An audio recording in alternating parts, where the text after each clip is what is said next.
Hello everyone, and welcome back to the channel. Series 11 started over a week ago, but I'm here with my first video in the format to show off this tournament-winning squad that uses Hot Dog. You might remember that several months back during Series 9, I won a tournament put on by the Little Roots Lessons podcast. If you don't, go ahead and check out that Metagross squad, it was a really solid video. Anyway, winning that tournament qualified me for the $300 prize pot Little Root Invitational Tournament alongside 15 other tournament winners this past weekend. I managed to take it with a clean sweep through the winner's bracket, and I'd really like to show off the team that I did this with. I know it looks really standard, but a lot of thought and practice went into every single set and game plan here, so I'd like to take the time to go over them in detail. If that's not your jam, don't worry, because I've added timestamps in the description so you can skip through my full tournament run, starting with any game you like based on what my opponents used. Anyway, let's jump into it. So first we have Zacian. This set is built for consistency with a relatively low attack investment, but great bulk and speed. 204 speed investment allows it to outspeed timid 252 speed Venusaur in Sun after a single Airstream boost. 204 HP investment is optimized for potentially using 4 substitutes, while also providing a lot of survivability. And then 84 attack along with the Adamant Nature gives us pretty much exactly the same power as a 252 attack Jolly Zacian, so that leaves it still very threatening. It comes to basically every matchup, usually as a mid to late game cleaner that appreciates Airstream boosts from Landorus or Charizard, but it also serves as a fantastic way to stall Trick Room and max turns with its substitute. Next we have a support Torkoal, which is absolutely invaluable on this team. Apart from the standard weather duty, it functions really well as a defensive switch-in and as a bulky sleep or burn setter, so we're calced to account for as much of these attacks as possible. It lives a 252 special attack modest Water Spout from Mystic Water Kyogre when switching in with Sun, a 252 special attack Timid Max Airstream from Life Orb Tornadus, and 94% of Max Quakes from 252 attack Jolly Life Orb Regigigas. It comes to a large number of games either in the front and the back as a switch-in for defensive or weather reasons, or as a lead to play defensively with screens and potentially stall a max with its conditions. It's also a vital part of our Trick Room matchup, especially Calyrex-I and the Regigigas matchup. So for Venusaur, we're running a bulky weakness policy variant. Running Venu this way feels extremely underrated. My friends and I found great success using this particular set.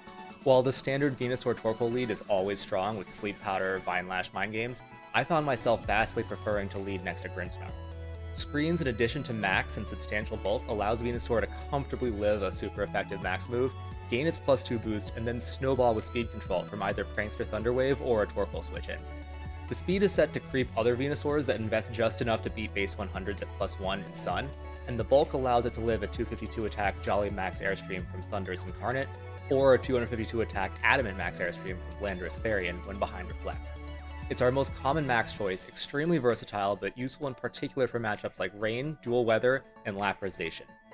So for Charizard, it's not news, but Life Orb's Solar Power Zard just has utterly insane damage output in addition to its potent residual G-Max effect.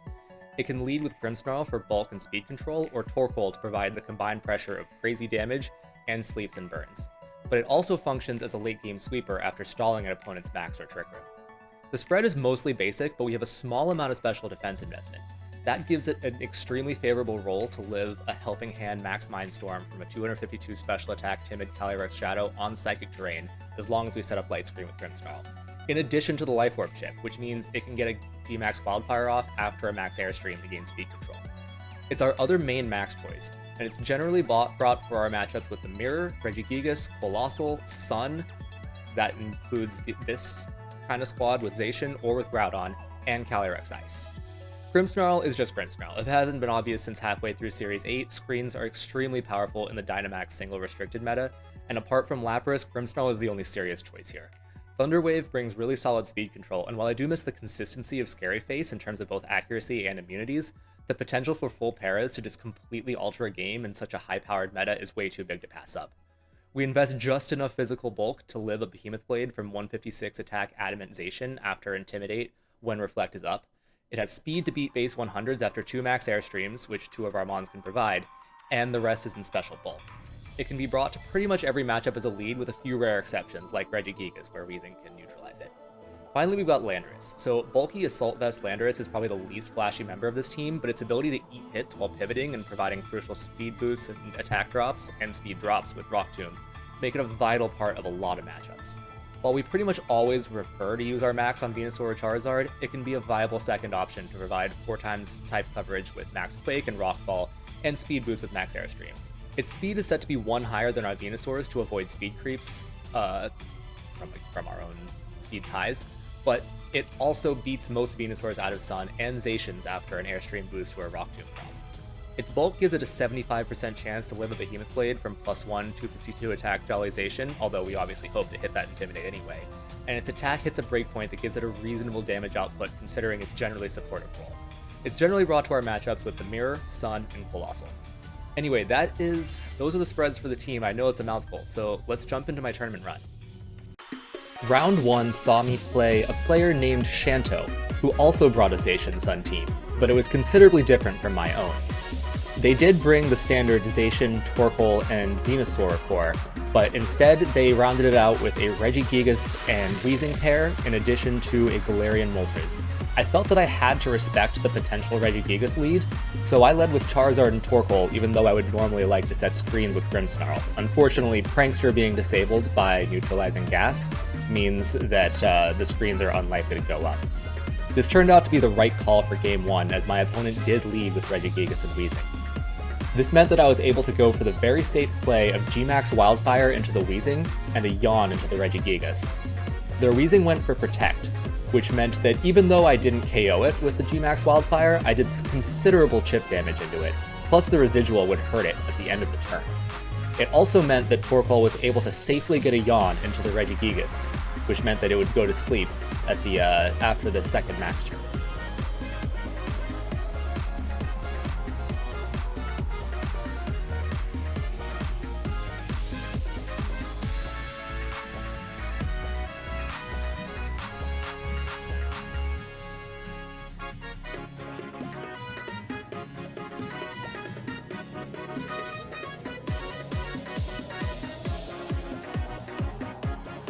I stalled the second turn with Max Guard to proc the Yawn, and I also managed to pick up solid chip with Body Press, since I didn't really care about Torkoal surviving after it had set that Yawn. Weezing went for Taunt, but it didn't really matter at this point. I don't care if Weezing goes to sleep at this point in the game. Now notably, their Weezing had significant speed investment. This allowed it to outspeed my Charizard after a single speed drop and pick up a KO. I wanted to give my Zacian a speed boost with max Airstream, but they denied me that. Luckily, the combination of Sleep, Wildfire Chip, and Substitute allowed my Zacian and bulky Landorus to close out the game.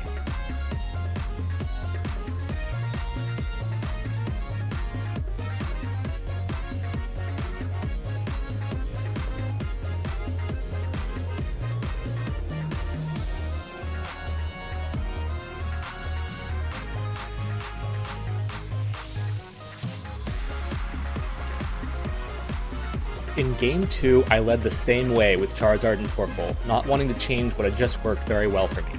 My opponent, however, made a great adaptation by leading with their Moltres and Venusaur. This was bad for me because I had set the Sun for their Venusaur, granting them speed control. Things continued to go in their favor as they proceeded to read my Charizard's Protect by throwing a Sleep Powder into the Torkoal, but they still cemented their speed control with a max Airstream into my Charizard.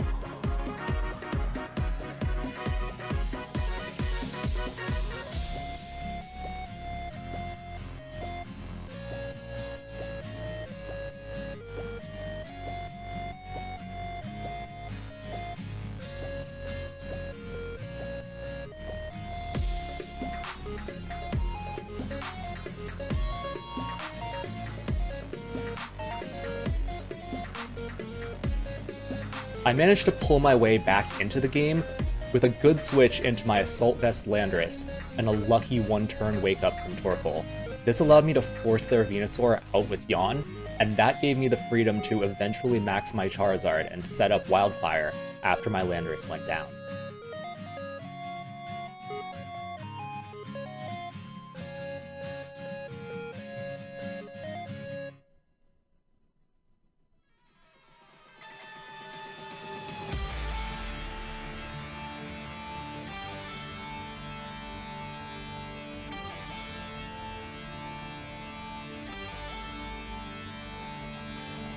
Unfortunately, at a crucial moment, my opponent got their own bit of RNG with a fiery Wrath Flinch into my Torkoal. This denied me a burning jealousy that allowed them to take Game 2.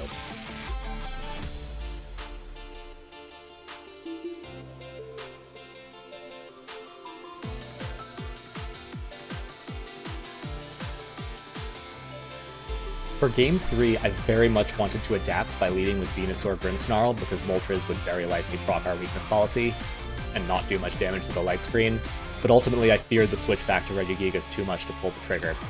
Unfortunately, this didn't pan out as my opponent chose to stay with their Moltres Venusaur lead, but I got a much better start by correctly calling their Sleep Powder into Charizard with Protect and hitting their Venusaur with Yawn to force it out.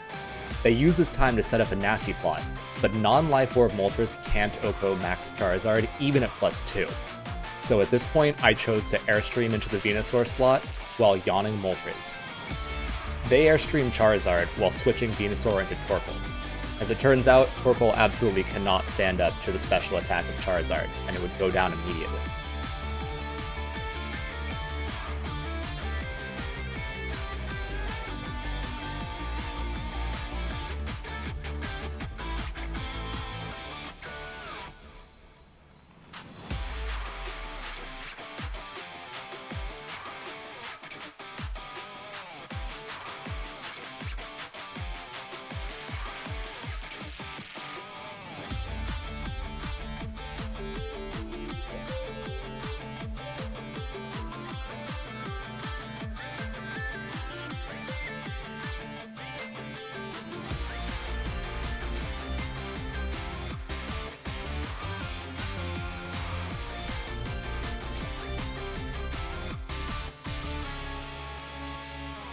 Moltres then proceeded to use Max Airstream into our Charizard, and even though it didn't kill, it got uncomfortably close, and it was made even more uncomfortable by the fact that we had Solar Power Chip to take at the end of the turn.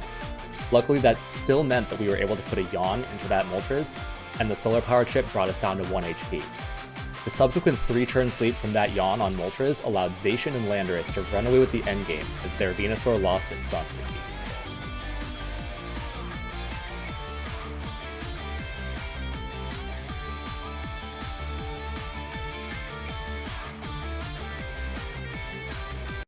My second round opponent was Pocoyo, who ran a fairly standard Sunroom team of Calyrex Ice Rider, Venusaur, Incineroar, Indeedee Female, Torkoal, and Mimikyu.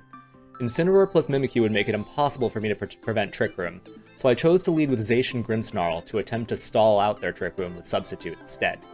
They actually decided to eschew their Trick Room mode for a Venusaur Incineroar lead, but I was able to go for Thunder Wave into Substitute that accounted for both Fake Out into Grimm and a switch to Torkoal for either Flare or Sleep Powder.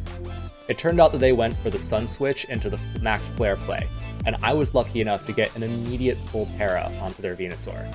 This meant that the play worked out even better than it could have, as Zacian got to keep its Substitute up into the second turn. From here it was remarkably easy to stall out their Max, and Charizard and Zacian were able to close out the game without too much trouble.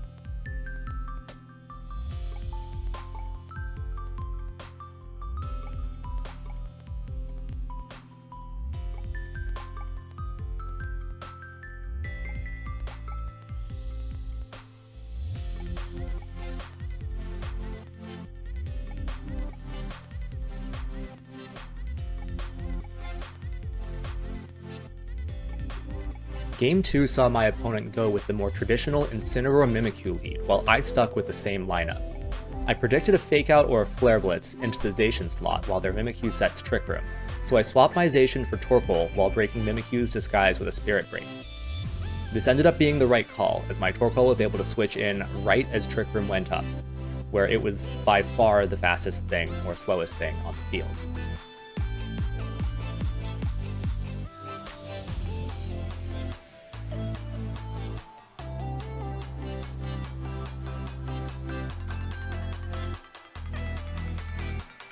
Using Torkoal's incredible physical bulk combined with Reflect, I was able to stall out all but one of my opponent's Trick Room turns, despite their neat safeguard tech on Mimikyu and Calyrex-I's weakness policy proc.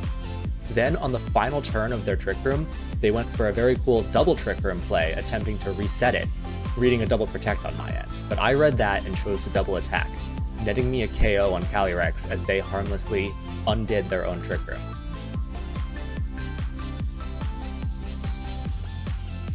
From here, it looked like I'd run away with the game, as my opponent was forced to max their half HP Incineroar against our Charizard that had max Quake.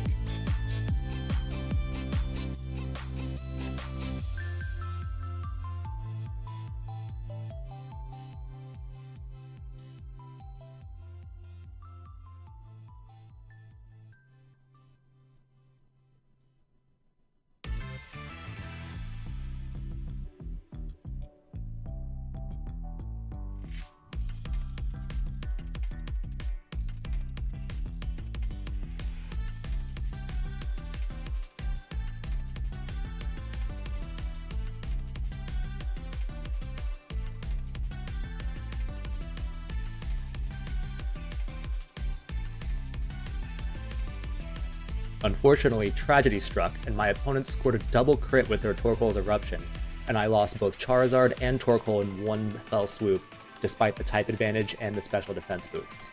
From here, Zacian couldn't handle Torkoal plus Mimikyu, and my opponent took Game 2. In Game 3, my opponent and I both brought the same lineup, but I chose to open differently by using Substitute with Zacian. I was hoping that they'd predict my Torkoal switch and go for a U-turn directly into Calyrex as they set up their Trick Room. Unfortunately, this did not pan out for me, as they immediately broke my sub with Flare Blitz as they set up Trick Room.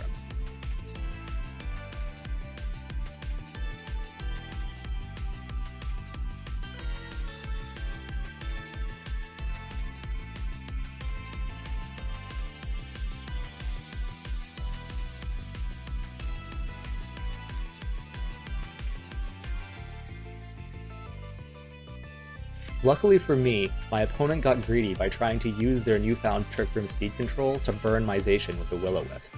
When I swapped into Torkoal, this Will-O-Wisp became ineffective. Even though they were able to safely U-turn out with their Incineroar into their Calyrex, they still had to waste a turn of their Trick Room using Protect and Safeguard, because Torkoal would underspeed in Trick Room and be able to set a yawn on it otherwise.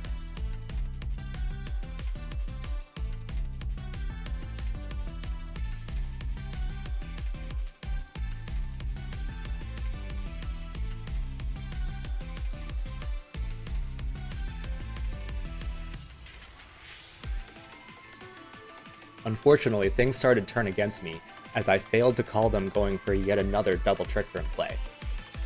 By using Burning Jealousy here, I procced Calyrex-I's weakness policy and also allowed it to gain a Grimmsnarl boost on an earlier turn. They were able to use the double Trick Room in order to completely reset the turns to max again. This gave them a +3 Calyrex-Ice and a fresh Trick Room.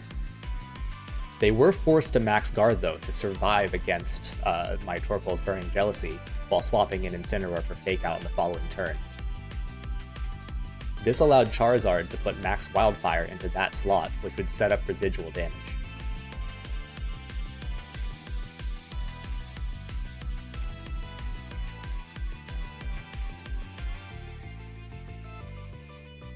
After a Protect on Torkoal, Wildfire Chip took out Calyrex, and Torkoal's Body Press and Trick Room, plus Charizard's Scorching Sand, mopped up the remaining Incineroar and Torkoal on my opponent's team. This gave me the win for the set.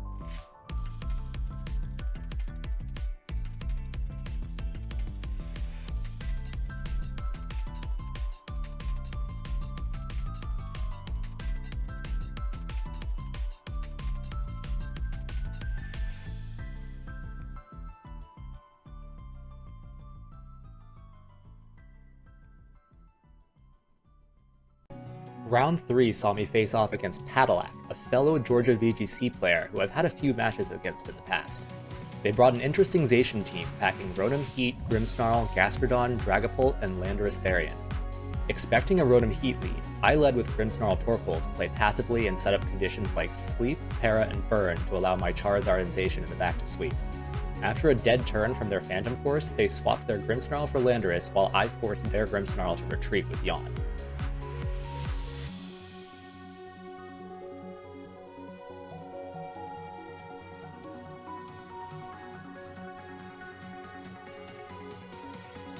After this, I consumed their Landorus' Lumberry with a Burning Jealousy as they set up Sword Dance, while I swapped Charizard in as bait for a Rock Slide.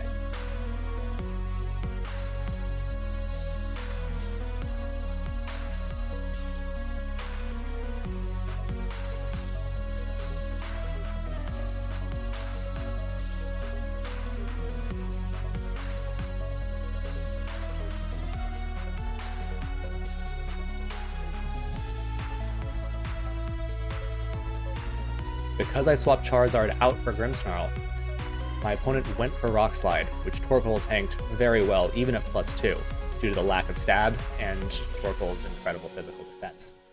This allowed me to hit the now vulnerable Landorus with a Yawn because its Lumberry was gone.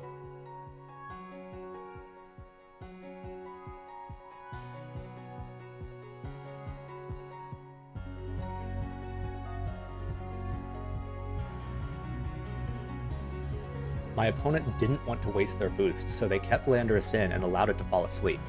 By protecting with Torkoal, I was able to get a free switch into my Charizard, which I then used to provide max Airstream boosts for my Zacian, as Landorus was asleep already, and because it was Yawn, they hadn't used even one of their mandatory sleep turns yet.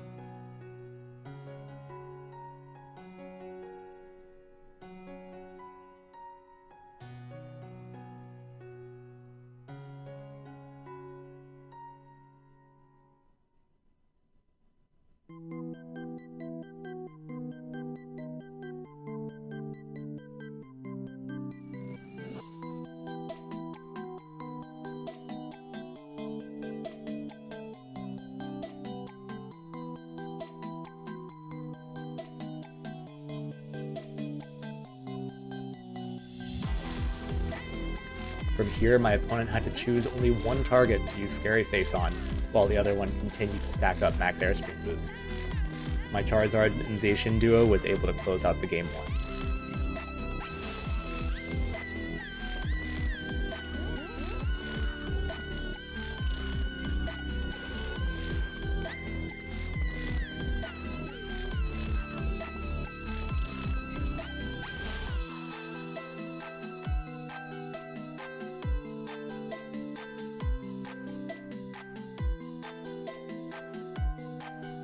In Game 2, I chose to lead with Landorus in place of Torkoal, as I felt pivoting Intimidates might help keep their Landorus under control. I didn't think they'd be likely to let me inflict 2 conditions on them again like last time. Unfortunately, this did not end well for me, with my opponent adapting a Gastrodon and Rotom-H lead, the former of which carried Ice Beam, which even through Light Screen, Landorus didn't appreciate that. The Rock Tomb into Zacian did give me the speed control to threaten a comeback with Charizard later though.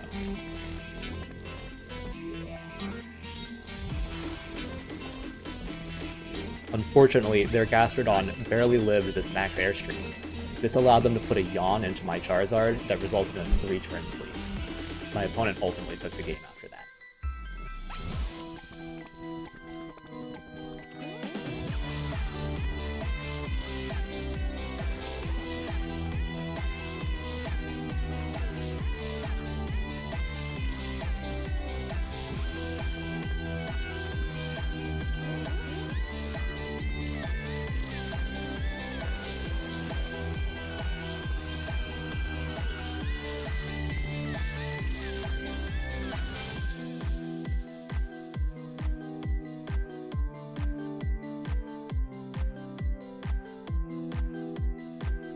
In Game 3, I decided Landorus didn't really carry its weight, so I went back to my Game 1 lineup.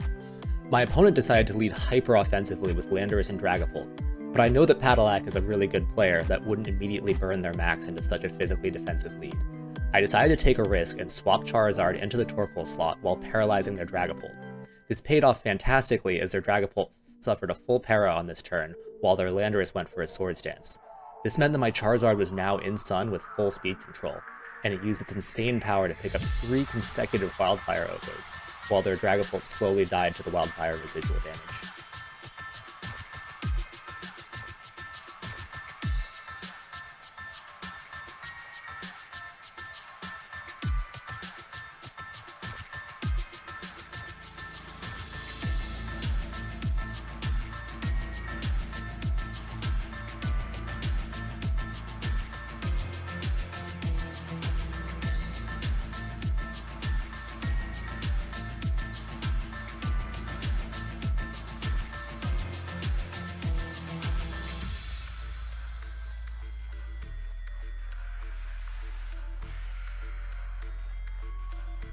Next was Winners Finals, where I faced off against neighbornati, who some of you may know as Alex123 from the Discord. He used an extremely cool squad consisting of Dialga, Grimmsnarl, Urshifu Single Strike, Landorus-T, and the Venusaur duo. I led with Venusaur Grimmsnarl, while they led with their Dialga Grimmsnarl. I decided to put the threat of Sleep Powder into my opponent's mind early by swapping in Torkoal, and despite their read with a turn 1 Fake Out, Torkoal eats up their max Steel Spike that was sent into the Grimmsnarl slot, so Venusaur is able to land the Sleep Powder on the subsequent turn.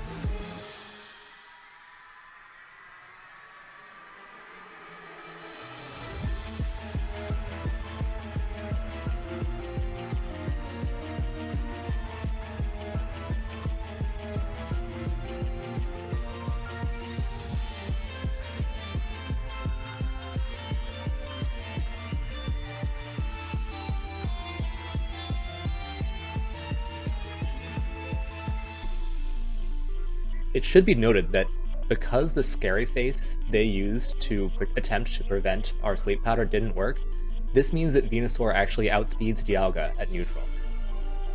My opponent suffers a 3-turn sleep from this powder, and I'm able to ooze and Vine Lash my way to a comfortable endgame with Zacian and Grimmsnarl against their Landorus and Urshifu Single Strike.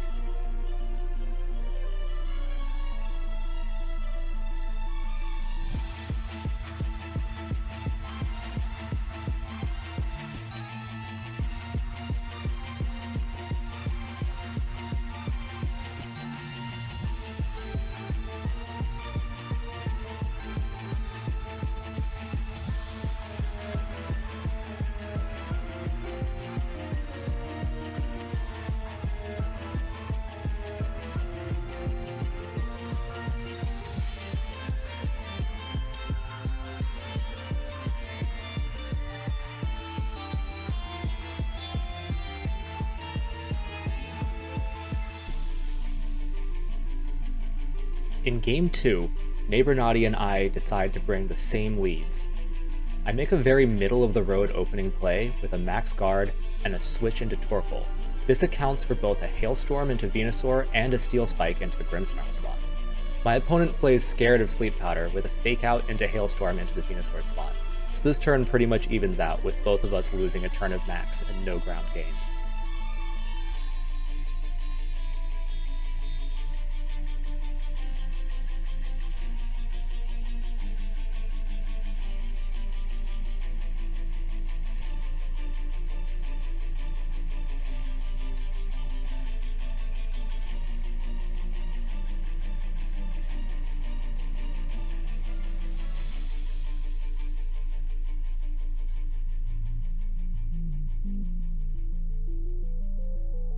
Sadly, this new board position with Torkoal on the field over Grimmsnarl definitely favors my opponent. They reveal their max Rockfall to Oko my Torkoal and change the weather. This denies me both a Yawn and a potential Fire-type Weather Ball in the subsequent turns.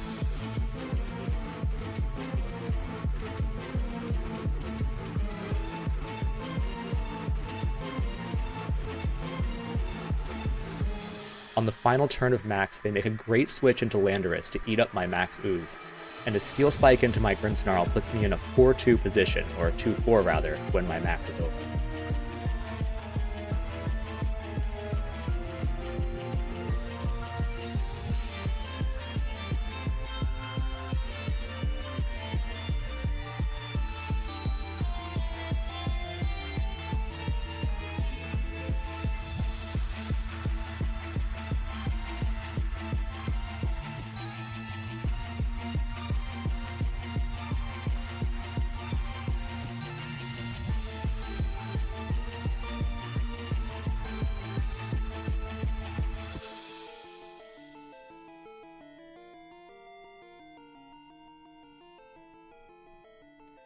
Because my Venusaur outspeeds Dialga, I do still have an out in Sleep Powder here. Unfortunately, my Venusaur misses the Sleep Powder, and Zacian is left to fight against the world. We lose Game 2. Although my opponent does show off a very cool Steel Beam tech.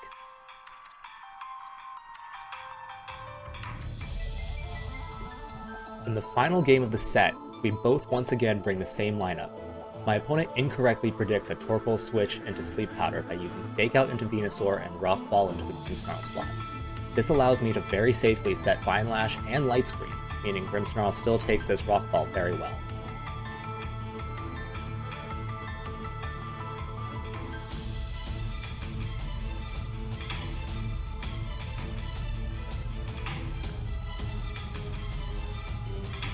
However, on the subsequent turn, they proceed to reveal their Fake Tears on Grimmsnarl. This means that even with our Light Screen up, Venusaur can't take a Max Hailstorm from this Life Orb Dialga.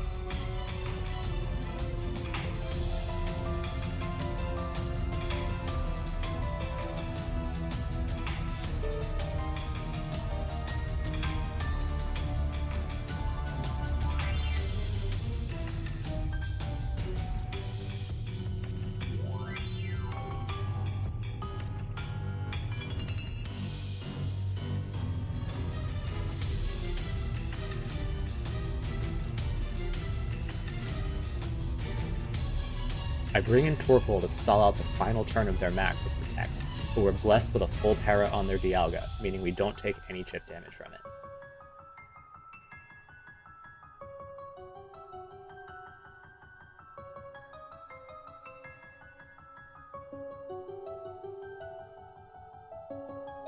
After their max is over, my opponent makes a big mistake by targeting my Grimmsnarl with Steel Beam and revealing their special Landorus with Earth Power. Torkoal takes this very well through the Light Screen, meaning it lives to the next turn. This crit from Spirit Break means that the Yawn from Torkoal really didn't matter, but we'll always take that since Vine Lash just takes out my opponent's last two Pokemon. From here, the Zacian Torkoal duo is able to take out my opponent's Torkoal, and that puts us into Grand Finals on the winner's side.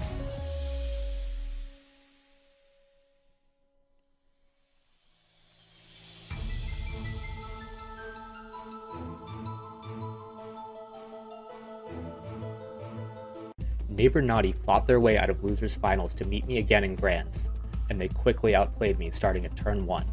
I tried a Venusaur Torkoal lead to attempt to go for either Sleep Powder or Yawn to start the game off strong with a Sleep. Unfortunately, I completely overlooked the very obvious play of Fake Out into the Venusaur slot and Rock Fall to Oko Torkoal. This quickly put me behind.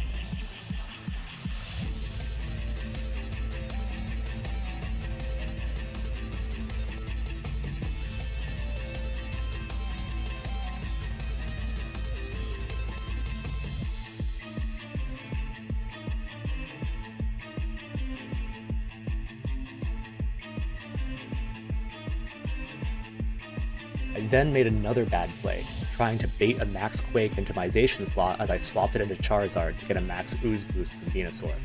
My opponent wasn't falling for this, and they just Steel Spiked my Venusaur instead.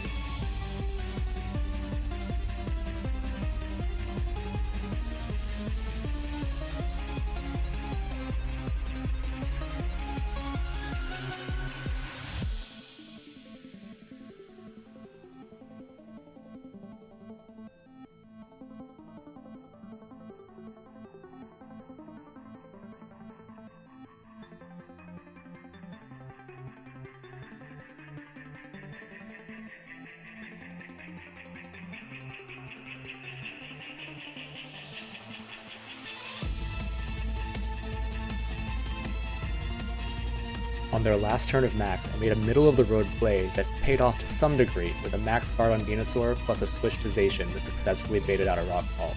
But I was in a bad position and I really needed to go for an attack with Venusaur rather than playing defensively.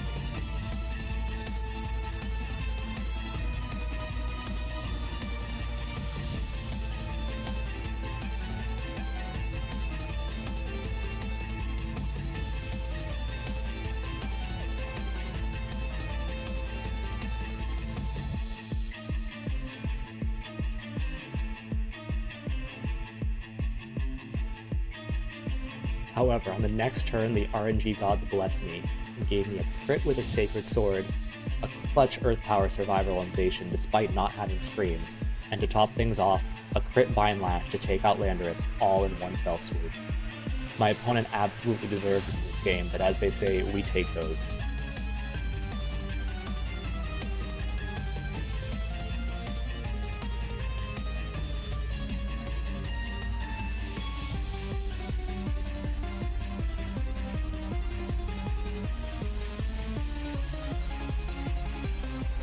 Charizard in the back cleaned up their Torkoal with Scorching Sands, and we were one game away from the championship. Realizing my mistake in Game 1, in Game 2 I went back to my Venusaur Grimmsnarl lead, but I decided to replace Torkoal in the back with Charizard to have an answer for my opponent's own Torkoal. I went for a Vine Lash into their Grimmsnarl and a Thunder Wave into their Dialga, as they tried to account for Sleep Powder with a Fake Out. I definitely won the decision making of turn 1, but I was once again blessed when their Dialga immediately suffered a full para. This game may have been salvageable if they had gone for the Fake Tears Hailstorm combo again, since I had no offensive pressure in a Dialga, but instead they chose to swap in their Landorus while KOing my Grimmsnarl.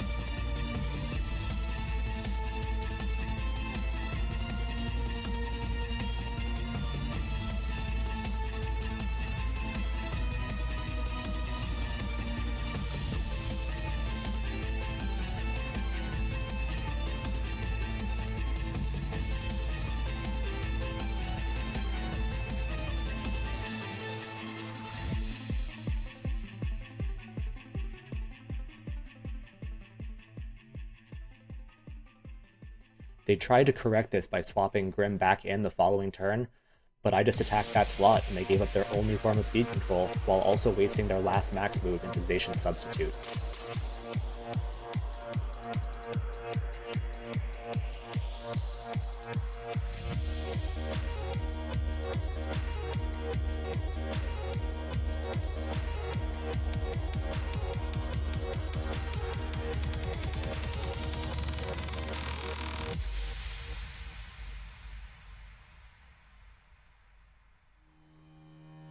From here, Venusaur used my opponent's Sun to give Dialga the help it needed to KO itself with Skill Beam.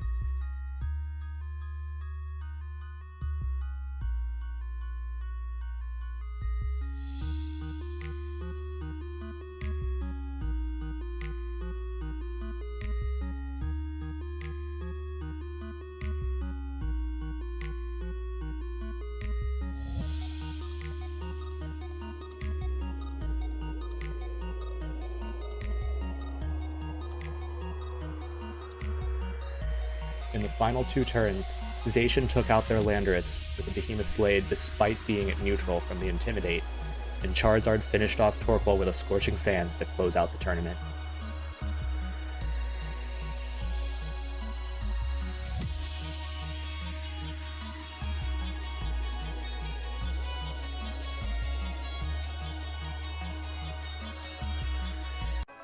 Thanks so much to everyone who watched this far, and to Little Root Lessons for organizing the tournament.